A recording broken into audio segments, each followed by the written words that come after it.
तो हाँ जी, आपका नाम ललित है। आपने जो सवाल लिख के भेजे हैं, कैरियर के बारे में पूछा है, खुद का घर कब होगा, शेयर मार्केट में पैसा लगा सकते हो या नहीं, और मैरिज लाइफ कैसी होगी, और आपने तो आपके सवाल हैं। तो देखो जी, सबसे पहले ये जो आपकी कुंडली मैंने बना रखी है, कुंडली की अगर मैं बात करूँ कि कुंडली है कैसी, तो काफ़ी ग्रह अच्छे भी हैं, कुछ ग्रह मुझे खराब भी लगे हैं। कुछ आपकी कुंडली में अच्छे योग बने हैं, कुछ दोष भी बने हैं। तो पूरा विस्तार में आपको मैं समझाऊंगा। सबसे पहले आप ये समझो कि ये जो कुंडली होती है, इसमें होते हैं टोटल 12 घर। और 12 घर मैं लिख देता हूँ, आप एक बार समझ लो। ये है आपका पहला घर, ये है दूसरा घर, तीसरा घर, ये चौथा है घर, ये पांचवा, छठा घर, सातवां, आठवां घर, नौवां, दसवां, 11वां और ये 12वां घर। अब ये जो मैंने 12 घर लिखे हैं, इन घरों से आपके जीवन के बारे में कुछ ना कुछ पता किया जाएगा। जैसे कि पहले घर से हम देखेंगे कि आपका शरीर कैसा होगा, हेल्थ कैसी होगी, स्वभाव कैसा, रंग रूप कैसा, पर्सनैलिटी कैसी, हम इस पहले घर से देखेंगे। दूसरे घर से देखेंगे कि आप कितना धन जोड़ेंगे, कितना आपका बैंक बैलेंस होगा। तीसरा घर आपके छोटे भाई बहनों का है। ये चौथा घर आपकी माता, मकान, वाहन। पांचवा घर बच्चों का है। छठा घर शत्रु, रोग, कर्जा। सातवें घर से आपकी पत्नी का सुख देखेंगे। आठवें घर से आपकी उम्र देखी जाएगी। नौवें घर से आपका भाग्य देखेंगे। 10वां घर काम काज का है। 11वां घर है आमदनी, लाभ, बड़े भाई बहन। और 12वें घर से देखे जाएंगे आपके खर्चे। तो आपने मेरी दो बातें नोट कर लेनी है। पहली बात, जो मैंने 12 घर लिख कर रखे हैं इनको याद कर लो। और दूसरी बात, इन 12 घरों से जो कुछ देखा जाएगा वो याद कर लो। और अब आप ये देखो कि आपने क्या देखना है, वो घर देखो। जैसे कि मान लो आपका सवाल है आपकी पत्नी के बारे में। तो 12 घरों में जो पत्नी का घर मैंने बोला है, वो है सातवां घर। सातवें घर से देखा जाएगा आपकी पत्नी का सुख। और सातवें घर में एक नंबर लिख रखा है, 3 नंबर। 3 है मिथुन राशि, माल किसका बना, बुध। तो आपकी पत्नी के लिए हमें बुध को देखना पड़ेगा। ऐसे ही अगर हमने आपका भाग्य देखना है, नौवें घर से भाग्य देखा जाता है। और नौवें घर में नंबर लिखा है 5, जो कि है सिंह राशि, माल किसका बना, सूर्य है। तो आपका भाग्य देखना है तो हमें सूर्य को देखना पड़ेगा। मेरा कहने का मतलब ये है कि आपने जो भी कुछ देखना है, कुंडली का वो घर देखना है, और घर का मालक देखा जाता है। अब बात करते हैं भविष्यवाणी की। तो भविष्यवाणी में क्या होता है कि ये जो 9 ग्रह होते हैं, क्योंकि आपकी कुंडली में मैंने भी आपको क्या बोला कि कुछ ग्रह अच्छे हैं, कुछ ग्रह खराब हैं। तो ये जो 9 ग्रह होते हैं, ये ज्यादा एक्टिवेट कब होते हैं, इनका असर जो है वो हमारे जीवन के ऊपर कब आता है, जब इनकी चलती है दशा। और जो दशा होती है वो होती है दो प्रकार की। एक होती है महादशा, एक अंतरदशा। महादशा काफी बड़ी होती है, जो कि आपके ऊपर चली हुई है राहु ग्रह की। ये 16 से चली है और ये 34 में खत्म होगी। इसका मतलब ये है कि आपके जीवन के ऊपर आज के समय में सबसे बड़ा असर है राहु ग्रह का। और आपके ऊपर जो राहु का असर है वो है 80%। और बाकी बचा 20% आपके ऊपर असर है शनि का, जिसकी चली है अंतरदशा। ये 11वां महीना 21 को चली है, और 9वां महीना 24 में अभी खत्म हो जाएगी। तो हमने क्या देखा कि आपके ऊपर सबसे बड़ा असर है राहु का, और कुछ असर आपके ऊपर शनि का भी है, लेकिन ज्यादा असर राहु का है। तो सबसे, और असर का मतलब क्या है, मतलब मैंने आपको बोला आपके ऊपर राहु का असर कितना है, 80%। आपकी भाई 100 में से 80% लाइफ में जो कुछ आपके साथ हो रहा है, इस राहु की वजह से हो रहा है, आप ये समझ लो। जो भी मतलब आप खा रहे हैं, पी रहे हैं, काम कर रहे हैं, कुछ भी राहु की वजह से हो रहा है। तो अगर आपका कुंडली में राहु ग्रह अच्छा निकला, अगर राहु अच्छा है कुंडली में, फिर तो राहु आपकी लाइफ में करेगा अच्छा ही अच्छा। अगर बुरा निकला, तो आपकी लाइफ में राहु बुरा ही बुरा करेगा। तो अब हम आपके राहु को देखेंगे कि वो अच्छा है या बुरा है। तो उससे पहले मैं आपको एक बात बता दूं कि आपको मैंने अभी क्या बोला था कि कुंडली में आपके कुछ अच्छे योग बने हैं, एक दोष बना है। आपकी कुंडली में सबसे जो नेगेटिव पॉइंट मुझे क्या लगा है, नेगेटिव पॉइंट ये है कि आपकी कुंडली में एक बना है दोष। वो दोष क्या है, वो है काल सर्प दोष। वो कैसे, यहाँ पे बैठा है राहु, यहाँ पे बैठा है केतु, और इधर वाला हिस्सा देखो आपको खाली दिख रहा है। पहला घर खाली है, 12वां घर खाली, 11वां, 10वां, 9वां। इन घरों में आपको कोई ग्रह नजर नहीं आ रहे, सभी ग्रह हैं इस साइड में। तो राहु केतु मतलब काल सर्प दोष लेके बैठे। होता क्या है काल सर्प, आपको थोड़ा समझाता हूँ। राहु क्या है, सांप का सर है, ये हो गया सांप का सर। और केतु इसकी है पूंछल। तो समझ लो इन सभी ग्रहों ने, इन्होंने, राहु केतु ने सभी ग्रहों को कैद कर दिया है। ये सीधी सी सिंपल सी बात है। मतलब सभी ग्रहों को एक साइड में इन्होंने कैद करके रखा है। इसकी वजह से क्या होगा, ये दूसरे ग्रहों की अच्छे फलों में कमी आ जाएगी। तो अब ये जो काल सर्प दोष है, ये भाई कोई, ये जो दोष ऐसा दोष है, ये जब किसी कुंडली में बनता है, ऐसे लोगों को लाइफ में हजारों दिक्कतें आती हैं, परेशानियां आती हैं, रुकावटें आती हैं, स्ट्रगल, चिंता, भाग दौड़, आगे बढ़ने में दिक्कतें आती हैं। और ये काल सर्प दोष आपका ज्यादा एक्टिवेट कब होगा, जब इनकी चलेगी आपके ऊपर दशा, मतलब जब भी कभी आपके ऊपर केतु की दशा चलेगी, उस समय एक्टिवेटर केतु हो जाएगा। या जब भी आपके ऊपर कभी राहु की दशा चलेगी, जब भी, उस समय राहु एक्टिवेट होगा, और ये काल सर्प दोष की वजह से आपको दिक्कतें आएंगी। और कमाल की बात क्या है कि आपके ऊपर राहु की दशा चली हुई है। सिंपल सी बात ये है। तो आपको समझ आ रहा कि मैं क्या कह रहा हूँ, कि राहु काल सर्प दोष की वजह से आपका खराब है, और ऊपर से चल रही राहु की दशा, मतलब आप ये समझ लो आपका बुरा समय भी चल रहा है। ये राहु आपको अच्छे फल नहीं देगा, बुरे फल देगा ये आपको। और आप चाहे नोट कर भी लेना कि जब से ये दशा आई है भाई, आपकी लाइफ में तब से दिक्कतें आ रही होंगी, दिक्कतें, परेशानियां, रुकावटें, स्ट्रगल, चिंता, भाग दौड़। खासकर राहु आपको जो बुरा फल ज्यादा देगा, ये जहां बैठा है, क्योंकि जो होते हैं राहु केतु, ये जिन घरों में बैठे होते हैं उन घरों की हानि ज्यादा होती है। जैसे राहु कहाँ बैठा है, दूसरे घर में, तो दूसरे घर की हानि ज्यादा होगी। केतु बैठे आठवें घर में, आठवें घर की हानि ज्यादा होगी। अब जो दूसरा ग्रह है, ये दूसरा ग्रह है आपके धन जोड़ने का घर, कि आप अपनी लाइफ में कितना धन जोड़ेंगे, दूसरा घर देखा जाएगा। दूसरा घर आपके परिवार का भी है, परिवार कैसा होगा। दूसरा घर वाणी का भी होता है, वाणी कैसी होगी, खाना पीना। अब देखो जी, तो राहु क्या करेगा, दूसरे घर में बैठ के आपको धन जुड़ने नहीं देगा, आपका धन खर्च होगा, धन की हानि होगी। मतलब राहु का सबसे बुरा फल अगर मिलेगा आपको, अगर आप नहीं जानना कि राहु बुरे फल क्या देगा, तो सबसे बड़ी दिक्कत आपके धन को लेके पैदा करेगा। क्योंकि धन के घर में बैठा है, काल से दुष्ट बनने की वजह से आपको धन को लेके दिक्कतें आएंगी। वो धन को लेके दिक्कतें क्या आएंगी, जहाँ तो धन आएगा नहीं लाइफ में, या धन खर्च होगा, या धन की हानि होगी, या धन फंस जाएगा। धन संबंधी चिंता परेशानी कोई ना कोई आएगी आपको, खासकर धन जोड़ने में दिक्कतें आती है, धन खर्च होगा बहुत ज्यादा आपका। दूसरा अगर परिवार का है, परिवार संबंधी दिक्कतें, वाणी आपकी कठोर कर दे, आपको क्रोधी बनाएगा, जिद्दी बनाएगा, लड़ाकू बनाएगा, गुस्से वाला बनाएगा। और दृष्टियां भी हैं, पांचवी यहाँ पड़ेगी छठे घर के ऊपर, शत्रु बनाएगा, रोगी बनाएगा, काम काज घर को देखेगा, काम काज में दिक्कतें, और भी लाइफ में स्ट्रगल कराएगा, आगे बढ़ने में दिक्कतें आएंगी, मेहनत का फल नहीं मिलेगा, कामों में रुकावटें बहुत ज्यादा आएंगी। ये आपको मैं दिखा भी देता हूँ कौन सा आपका ये काल सर्प दोष है। तो यहाँ पे देखो, ये पढ़ लेना, ये कुंडली में आपका ये बना है कुलिक काल सर्पदोष, क्योंकि द्वितीय स्थान में अष्टम राहु केतु के मध्य कुलिक न, इसका क्या होगा, इस योग से कारण जातकों को धन को लेके जीवन में संघर्ष कराता है। अब जैसे परेशानियां तथा खर्च की बोलता, पैसा पास में टिकता नहीं, स्वास्थ्य में नरमगर में ज्यादा, ये बाद में पढ़ना। मतलब धन के अगर बैठे, धन संबंधी दिक्कत देगा ज्यादा आपको ये। क्योंकि दूसरा का दांत का भी, दांत के दर्द होना, मुख संबंधी रोग दे सकता है, ये मुख का होता है, चेहरा। लेकिन चलो यहाँ पे एक अच्छी बात यह है कि राहु का जो काल सर्प दोष है, ये जो आपको बुरा फल देगा कम मात्रा में देगा। उसका कारण क्या है, मतलब बना तो काल सर्प दोष है, इसका भी एक लेवल होता है कि काल सर्प दोष बड़े लेवल पे बुरे फल देगा या कम देगा या सामान्य मात्रा में। तो मेरे हिसाब से आप बुरे फल आपको देगा कम मात्रा में। ऐसा मैंने क्यों बोला है, उसका कारण आपको मैं भी समझाता हूँ। तो राहु कहाँ बैठा है, दूसरे घर में। अब देखो जी, जो दूसरा घर मैंने आपको बोला धन जोड़ने का, परिवार का, वाणी का है। फार्मूला मैंने आपको भी समझाया था कि घर का माल जरूर देखना है। तो दूसरे घर में क्या लिखा है, 10 नंबर। 10 है मकर राशि, मकर राशि का जो मालक है वो है शनि। हमें आपके दूसरे घर के मालक शनि को देखना पड़ेगा कि शनि कुंडली में कहाँ बैठा है, वो अच्छा है या बुरा है। अगर शनि अच्छा है तो धन को लेकर दिक्कतें नहीं आएंगी। अब शनि कहाँ बैठा है, वो इसी घर में बैठा है, देखो, जो कि एक बहुत बड़ी अच्छी बात है। मतलब दूसरे घर का मालिक शनि फिर भी अपने घर में बैठा है। तो शनि तो ये दिखा रहा है कि आपको भाई, क्योंकि देखो फार्मूला क्या है, जिसमें आपको, मान लो मेरा घर है, मैं अपने घर में अगर बैठा हूँ तो सिंपल सी बात है, मैं अपने घर का अच्छा करूंगा, क्योंकि मेरा घर है। मैं अपने घर की सफाई भी रखूंगा, देखभाल करूंगा, रक्षा करूंगा। ऐसे ही ग्रह हैं, अगर ये अपने घर में बैठे हैं, अपने घर का अच्छा करते हैं। तो दूसरे घर का मालिक शनि अपने घर में बैठा है, शश योग भी बना है। शनि ये दिखा रहा है कि आपको भाई महाधनी बनाएगा, धन की कमी नहीं रहेगी आपके पास, आप काफी धन जोड़ेंगे, काफी आपका बैंक बैलेंस होगा। दूसरा अगर परिवार का है, परिवार का सुख अच्छा दिखा रहा है, मिलेगा, वाणी अच्छी।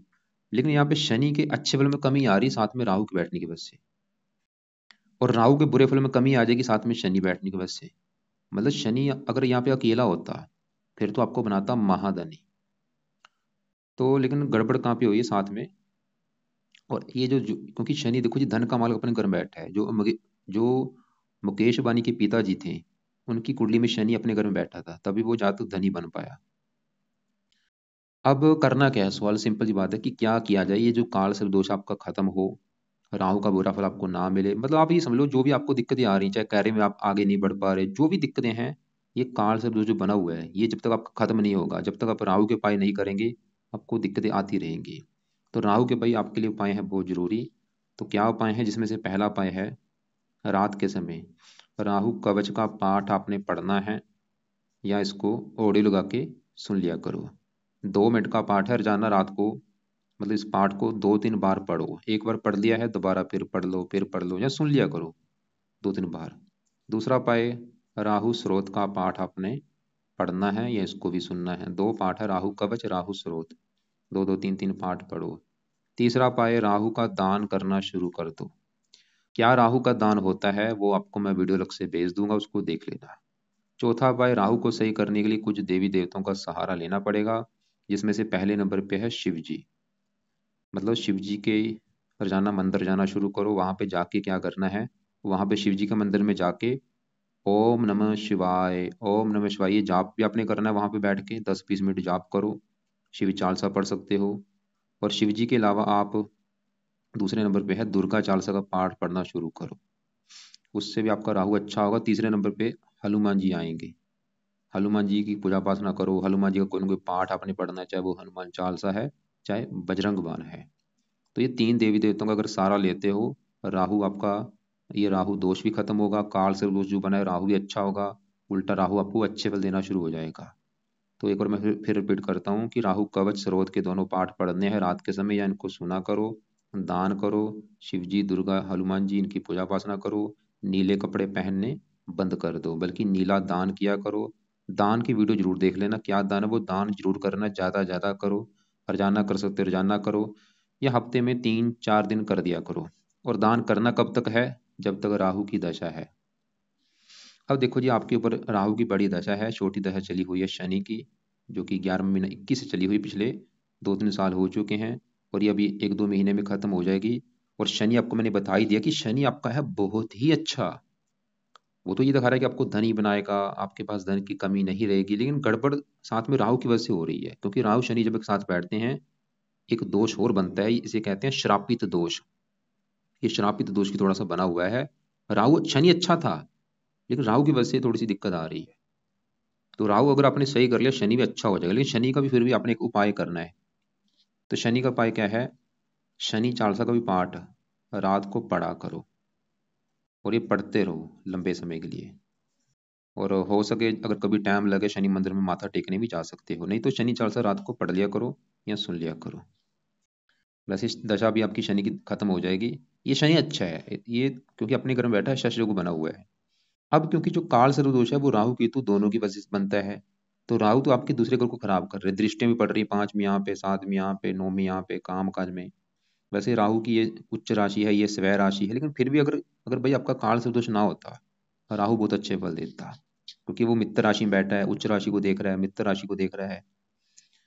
अब जो काल सर्प की वजह से केतु भी आपका 8वें घर में बैठा है, और केतु 8वें घर को खराब करेगा, और बैठा भी यहाँ पे चंद्रमा के घर में है, दुश्मन के घर में। तो केतु क्या खराब करेगा, जब भी कभी केतु की दशा आपकी चलेगी, ये आपकी हेल्थ खराब कर देगा, आपकी हेल्थ को लेकर दिक्कतें पैदा करेगा आपको ये। और भी लाइफ में दिक्कतें परेशानियां, खासकर हेल्थ संबंधी दिक्कतें पैदा कर देगा ज्यादा। तो केतु, क्योंकि जो काल से दोष है दोनों के उपाय करने पड़ेंगे, तो केतु के लिए आप वैसे अभी क्योंकि उपाय फिर ज्यादा हो जाएंगे, तो आप एक तो इसका दान जरूर कर देना रोजाना, मतलब कुत्तों को रोटी डाल दिया करो। केतु के दान में रोजाना कुत्तों को रोटी डालो, कुत्तों की सेवा करो, या घर में भी कोई काले रंग का कुत्ता आप पाल सकते हैं, या बाहर के कुत्तों को रोटी डालो। पहला उपाय तो ये। दूसरा उपाय, इसका भी पाठ है केतु कवच का पाठ, लेकिन मैं बोलूंगा ये अभी रहने दो, क्योंकि अभी आप राहु के ऊपर फोकस ज्यादा करो, उसके जरूरी है। केतु अभी आप चाहे इसको ये पाठ पढ़ना शुरू कर देना, कम से कम आप 5 महीने के बाद शुरू करना, अभी रहने दो। अभी फोकस करो राहु के ऊपर, और शनि चालीसा पढ़ लिया करो, लेकिन केतु का दान शुरू कर देना, कवच के पाठ को बाद में शुरू कर देना।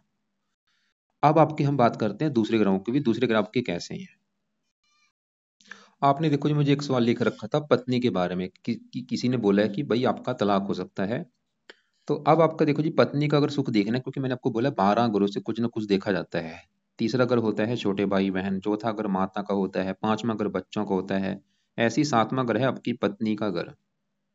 तो पत्नी का सुख देखना है सातवां घर, सातवें घर में नंबर है 3 लिखा, 3 है मिथुन राशि, मालक बना है बुध।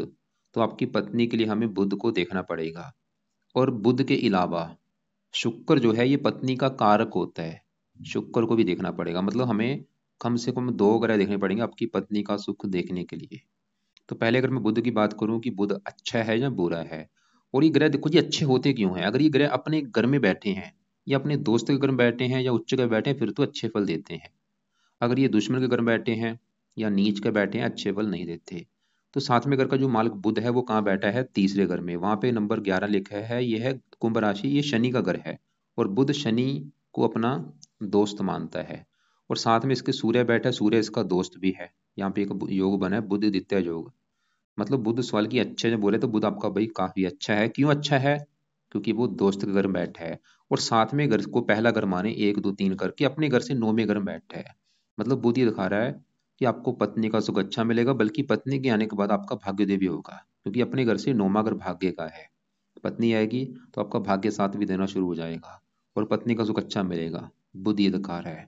और बुध इस कुंडली में एक और घर का मालक है, इस 10वें घर का। 10वां घर है आपके काम काज का घर, पिता का घर, सरकार, मान प्रतिष्ठा। 10वें घर में नंबर 6 लिखा है, मालक बुध। बुध ये भी दिखा रहा है कि आपको भाई काम काज का सुख अच्छा मिलेगा, पिता का सुख अच्छा, सरकार का सुख अच्छा, मान प्रतिष्ठा अच्छी। अब देखो जी, बुध है तो आपका अच्छा, लेकिन एक गड़बड़ हो रही है। गड़बड़ क्या हो रही है कि बुध एक तो 0 डिग्री का बैठा है, मतलब ये बच्चे के रूप में बैठा है। और ऊपर से ये अस्त बैठा है, मृत हो चुका है। मतलब इसका जो अच्छा फल है, अभी मैंने बताया है, वो अच्छे फल का जो लेवल है वो कम हो चुका है। देगा अच्छे फल ही, बुरा मत समझना। अच्छे फल देगा, मतलब पत्नी का सुख देगा, काम का सुख देगा। अच्छा फल बस थोड़ा सा कम हो चुका है। लेकिन अगर आप चाहते हैं इसका अच्छा फल कई गुना बढ़ जाए, तो क्या करना पड़ेगा? तो आपने देखो जी, पहला जो उपाय करना है वो है बुध का रत्न धारण कर लो। और रत्न इसका है पन्ना। पन्ना लेना आपने 7.25 रत्ती का, अच्छी क्वालिटी का लेना है। वैसे आपने शायद धारण कर रखा है, जो कि अच्छी बात है, लेकिन देखो जी अगर वो अच्छी क्वालिटी का है तभी वो काम करेगा। तो 7.25 रत्ती या 6.25 रत्ती का धारण करना है, चांदी में जड़वा के। और इसको आप राइट हैंड की इस उंगली में धारण करना है। और धारण करने से पहले इसको कच्चे दूध में या गंगा जल में धोया जाता है। और शुक्ल पक्ष के पहले बुधवार को धारण होता है, सुबह का टाइम, सुबह 7:15 बजे या 8:15 बजे। अगर आपने सही पक्ष में धारण कर रखा है फिर आपको देगा फायदा। और अगर आपने सही पक्ष में धारण नहीं कर रखा तो फायदा नहीं देगा। जहाँ डुप्लीकेट भी है वो भी फायदा आपको नहीं देगा। तो आप देख लेना, आपने जो रत्न दान किया है वो अच्छी क्वालिटी का होना चाहिए, लैब टेस्टेड होना चाहिए, तभी वो काम करेगा। तो एक तो बुध का रत्न दान कर लो, जो कि आपने कर रखा है, ठीक है भाई। दूसरा पाए, आप इसका जो रंग है, हरा रंग, वो ज्यादा यूज किया करो। हरे कपड़े ज्यादा पहना करो, खासकर रात को सोते समय हरे कपड़े यूज ज्यादा करो। और एक इसका मंत्र आप जो करो, जो कि सबसे बेस्ट है, बुधवार अभी जो आएगा, बुधवार को दिन सुबह के टाइम संकल्प लेके कि हे बुध देवता जी, आज से आपका मैं मंत्र याप करूंगा ताकि आपकी कृपा दृष्टि बनी रहे। तो मंत्र स्टार्ट कर लो बुधवार से। रोजाना करना है, ओम भुम बुद्धाय नमः, ओम भुम बुद्धाय नमः। माला से करो, चाहे आप एक माला कर लो, 2 कर लो। इसके कई देखो, ये बुध का मंत्र करने से, क्योंकि आपकी अभी देखो जी बुध की दशा भी आने वाली है, ये आपको मैं दिखा देता हूँ। जैसे कि देखो, आपकी अभी दशा है बड़ी राहु की, छोटी दशा है शनि की, उसके बाद चलेगी बुध की दशा। 9वां महीना 24 को स्टार्ट होगी, चौथा महीना 27 में खत्म हो जाएगी। मतलब बुध आपका अच्छा है, बस ये जो मैं चीजें बता रहा हूँ इसकी वजह से इसके अच्छे फल कई गुना बढ़ जाएंगे। तो एक तो मैंने बोला मंत्र आप करना शुरू कर दो, 2 3 माला जितना कर सकते हो। दान बिल्कुल इसका मत करना हरे रंग का। और रतन दान अब कर ही रखा है, हरे कपड़े ज्यादा यूज करो। वैसे मंत्र सबसे बेस्ट है। और एक एक्स्ट्रा करना चाहते हो तो बुध का एक पाठ है, कवच का पाठ, वो वैसे रहने दो, बस ये मंत्र ही कर लो। मंत्र थोड़ा ज्यादा करना, 2 3 माला। अब क्योंकि मैंने बोला पत्नी के लिए शुक्र को भी देखा जाएगा, और शुक्र आपका चौथे घर में यहाँ पे उच्च का बैठा है। ये जो चौथा घर है, पहले समझो है किसका। चौथे घर से देखा जाएगा आपकी माता का सुख, मकान का सुख। मकान कैसा होगा, वाहन कैसा होगा, भूमि जमीन जायदाद, नौकर चाकर, ये सभी चीजें चौथे घर से देखेंगे। और फार्मूला है घर का मालक देखना है। चौथे घर में नंबर 12 लिखा है, 12 है मीन राशि, मालक बना गुरु। तो चौथे घर के मालक गुरु को देखना पड़ेगा चौथे घर के बारे में जानने के लिए। और चौथे घर में शुक्र भी बैठा है, उसको भी देखा जाएगा। तो पहले शुक्र की बात करूं, जो कि चौथे घर में बैठा है, वो यहाँ पे बैठा है जो मीन राशि है। ये जो 12 लिखा है, ये मीन राशि जो कि शुक्र की है उच्च राशि। जो कि एक बहुत बड़ी अच्छी बात है, क्योंकि जो ग्रह भाई उच्च का होता है वो बहुत अच्छा होता है। तो शुक्र चौथे घर में उच्च का बैठा है, जिसकी वजह से शुक्र करेगा चौथे घर का अच्छा। चौथा घर किसका है? माता का। शुक्र ही दिखा रहा है कि आपको माता का सुख अच्छा मिलेगा, मकान का सुख अच्छा मिलेगा, आपके पास अच्छा घर होगा, अच्छी गाड़ी, भूमि, जमीन, जायदाद, नौकर चाकर सभी सुख मिलेंगे, किसी चीज की कमी नहीं रहेगी। लेकिन आपने लिख रखा था आपके पास घर अभी नहीं है, घर कब होगा? भाई शुक्र ही दिखा रहा है आपको घर का सुख जरूर मिलेगा, और घर भी आपका दिखने में सुंदर होगा। और आपका, क्योंकि शुक्र सुंदरता का कारक है, ये सुंदरता का कारक, आपका घर सुंदर होगा, माता सुंदर होगी, मकान वाहन सुंदर होगा आपका। खासकर शुक्र की दशा में चीजें बढ़ेंगी, मकान वाहन। और शुक्र का जो अपना घर है, ये यहाँ पे उच्च का आके बैठा है, लेकिन इसका जो घर है ये 11वां घर है। 11वां घर होता है लाभ, आमदनी, बड़े भाई बहन। 11वें घर में साथ लिखा है माल शुक्र, मतलब शुक्र 11वें घर का अच्छा करेगा, लाभ आपको। मतलब आप ऐसा भी काम कर सकते हैं, घर बैठे बैठे आपको लाभ होगा। आमदनी, घर बैठे बैठे आपकी आमदनी अच्छी होगी, इच्छाएं पूरी कर देगा। अगर कोई बड़ा भाई बहन होगा उसके लिए अच्छा है। और ये छठे घर का मालक है, ननिहाल का भी सुख अच्छा देगा आपको, ननिहाल का सुख बहुत अच्छा होगा खासकर शुक्र की दशा में। और शुक्र की देखो, शुक्र है तीन चीजों का कारक, पत्नी का कारक है, विवाह का कारक है, साथ में घर का कारक है। मतलब आपको पत्नी का भी सुख अच्छा देगा, और पत्नी के आने के बाद भी आपकी किस्मत चमकेगी, पत्नी के आने के बाद भी आपको मकान वाहन का सुख ज्यादा मिलेगा, शुक्र ही दिखा रहा है। तो अब आपका देखो जी, जो सवाल था कि भाई तलाक का योग है या नहीं, भाई बिल्कुल योग नहीं है, उल्टा कुंडली तो ये दिखा रही है आपकी जो किस्मत चमकेगी विवाह होने के बाद चमकेगी, कुंडली ये दिखा रही है। जो भी चीज़ आपको मैंने बताई विद लॉजिक बता दी है मैंने, ये नहीं कि आपको वैसे ही बता दिया कि भाई तलाक है या पत्नी का सुख अच्छा है। जो भी चीज़ बता रहा हूँ लॉजिक से बता रहा हूँ, कोई भी चीज़ का एक लॉजिक होता है कि ग्रह अच्छा है क्यों अच्छा है, भाई खराब है क्यों खराब है। अब आगे बढ़ते हैं, आपके चौथे घर का जो मालक गुरु है, सवाल की वो कैसा है? गुरु देखो जी बैठा है 8वें घर में, जो कि घर अच्छा नहीं है, लेकिन 8वें घर में गुरु यहाँ पे उच्च का बैठा है। इसकी वजह से सरल नामक विपरीत राजयोग बना है, जिसकी वजह से गुरु फिर भी अच्छे फल देगा। एक तो 8वें घर में बैठ के गुरु आपकी उम्र काफी लंबी कर देगा।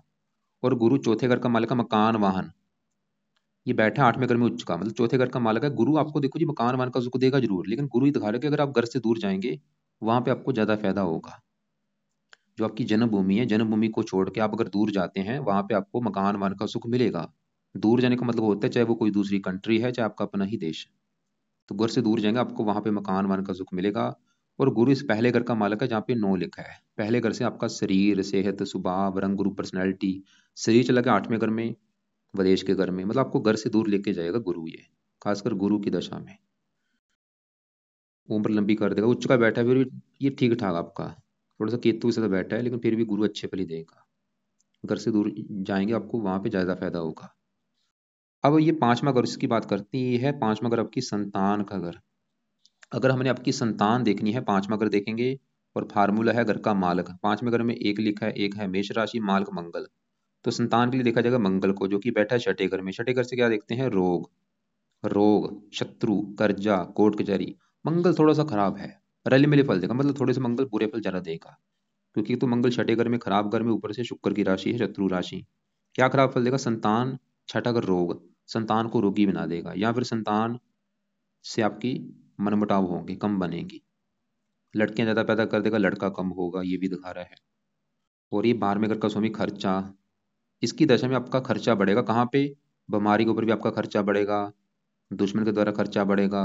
मंगल अपनी दशा में आपको कर्जदार भी बना सकता है इसकी दशा में, एक्सीडेंट आपका करा सकता है, दुर्घटना वगैरह, आपको चोट लग सकती है, कई बार ऑपरेशन के भी योग भी बना दे सकता है। तो इसके उपाय जरूरी है आपके लिए, ताकि इसका ये जो बुरा फल आपको ना मिले। तो इसके लिए क्या करना है?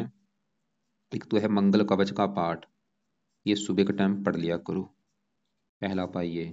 दूसरा उपाय, मंगल के देवता हैं हनुमान जी, हनुमान जी की पूजा उपासना किया करो। वैसे भी आपके जो कुंडली में आपके इष्ट देव बने हैं वो हनुमान जी बने हैं। तो मंगल कवच का पाठ सुबह टाइम पढ़ना है, जो सुनना है, और हनुमान जी की पूजा उपासना। और खासकर मंगल की जब भी कभी दशा होगी, आगे जाके दशा आएगी अभी लास्ट में, ये 33 तो 34 में चलेगी आपकी छोटी दशा। ये इसकी अभी जैसे राहु की दशा आपकी चली, इससे पहले आपकी मंगल की दशा थी। आप चाहे नोट कर भी लेना, उस समय आपको दिक्कतें आई होंगी हेल्थ को लेके भी, और भी। 16 से पहले इसकी दशा थी आपकी। सूर्य की बात करूं, 9वें घर का मालक अपने घर को देख रहा है, भाग्यशाली बनेगा, मतलब आपके वक्त की ग्रह अच्छे हैं। हाँ, लेकिन 5वें घर में जो चंद्रमा बैठ है, ये 8वें घर का मालक है, ये भी आपको थोड़ा सा संतान संबंधी चिंता पैदा करेगा। जैसे आपकी पत्नी का गर्भपात हो जाना, संतान का देरी से होना, संतान कम होना, लड़कियां ज़्यादा होना, संतान का बीमार होना, कोई संतान को कष्ट होना, क्योंकि ये मार्केश है, मार्केश होके संतान गर्भ बैठा है। तो क्योंकि अभी आपका विवाह नहीं हुआ तो ऐसा करना, जब आपका विवाह होगा उसके बाद जब आप संतान लेंगे उस समय आप इनके उपाय कर लेना भाई, चंद्रमा के और मंगल के, ताकि आपको संतान को लेकर कोई दिक्कतें ना आए। तो ये है आपकी कुंडली का फलादेश। बाकी देखो जी, अगर कुंडली का निचोड़ निकालूं तो कुंडली में सबसे नेगेटिव पॉइंट तो यही है कि आपकी कुंडली में बना है काल सर्प दोष, और ऊपर से चल रही है राहु की दशा जो काल सर्प दोष लेके बैठा है, और ये श्रापित दोष भी बन चुका है। शनि अच्छा था, पीड़ित है राहु से। तो ये आपने उपाय करने हैं, राहु के उपाय करो जो मैंने आपको बता दिए हैं। कुछ उपाय आपके सुबह के टाइम, सुबह क्या क्या करना है नोट कर लो। सुबह आप जब उठोगे, सुबह पहले उठो, नहा धो के शिव जी के मंदिर में जाओ, वहां पे बैठ के ओम नमः शिवाय का जाप करो 5-10 मिनट। फिर वहां पे अगर शिव चालीसा पढ़ सकते हो ठीक है, अगर वहीं पे हनुमान जी का मंदिर है, हनुमान जी के मंदिर चले जाओ, वहां पे हनुमान चालीसा पढ़ लो जाके। फिर अपना घर आओ, घर पे आके बुद्ध का मंत्र जाप करो, ओम बुम बुद्धाय नमः। बाकी अपने दिन में काम करो, रात के समय बैठ के राहु कवच के पाठ को पढ़ो 2-3 बार, स्रोत के पाठ को पढ़ो, शनि चालीसा पढ़ लो। दान राहु का रोजाना करो, दान की वीडियो देख लेना। केतु का दान है कुत्तों को रोटी डालना, वो किया करो। केतु कवच के पाठ को अभी बाद में शुरू कर लेना। शुक्र के उपाय नहीं करने, बुध का मंत्र जब बोला है, हरे कपड़े ज्यादा यूज करो क्योंकि इसकी आगे दशा भी आपकी आने वाली है। हरे रंग का दान कभी नहीं करना। और बाकी मंगल का मैंने बोला है कि कवच का पाठ आप पढ़ सकते हैं सुबह के टाइम। इसको भी आप चाहे कुछ महीने के बाद शुरू कर देना, कोई ऐसी जल्दबाजी नहीं है, मतलब इसको भी आप चाहे 3-4 महीने के बाद शुरू कर देना, लेकिन हनुमान जी का पाठ पढ़ना शुरू कर दो। और बाकी शिव जी की पूजा उपासना करोगे तो आपका चंद्रमा भी अच्छा हो जाएगा, वो भी आपको संतान संबंधी दिक्कतें नहीं देगा। तो आपके देखो जी, एक बार सवाल जो है लिख के भेजें, वो एक बार मैं कवर कर देता हूँ। आपने बोला था कि भाई कैरियर में दिक्कतें जो आ रही है वो आपको मैंने बता दिया, राहु की वजह से हैं। खुद का घर ले पाऊंगा, भाई घर के योग हैं, शुक्र आपका उच्च का बैठा है, लेकिन घर से दूर जो आपकी जन्मभूमि, जैसे आपने लिख रखा है अनंतपुर, अनंतपुर से दूर जाओगे वहां पे ज्यादा फायदा होगा। शेयर मार्केट म्यूचुअल फंड से प्रॉफिट होगा या नहीं, ये राहु से जुड़ा काम है, लेकिन राहु आपका काल सर्वोच्च लेके बैठा है। तो इसलिए आप क्या करो, पहले राहु के उपाय करो कुछ महीने, उसके बाद करके देखना, क्योंकि धन के घर में बैठा है। राहु क्या करता है, अचानक से धन दे भी देता है, ये वो सपोर्ट करता है, लेकिन अचानक आपकी धन की हानि करेगा, अचानक से करेगा। धन देगा भी आपको अचानक से, वो सपोर्ट करता है, रातों रात बंदे जैसे अमीर हो जाना, रातों रात गरीब हो जाना। तो इसलिए भाई सोच समझ के ये काम करना वैसे, क्योंकि काल सदोष भी है। और फिर भी अगर कोई बात समझ ना लगी हो आपको, कुछ पूछना हो, दोपहर 2-2:30 के बीच में मुझे कॉल कर लेना। चाहे आज कॉल कर लो, चाहे मुझे कल कॉल कर लेना, या शाम को कॉल कर लेना मुझे आप 7-8 के बीच में।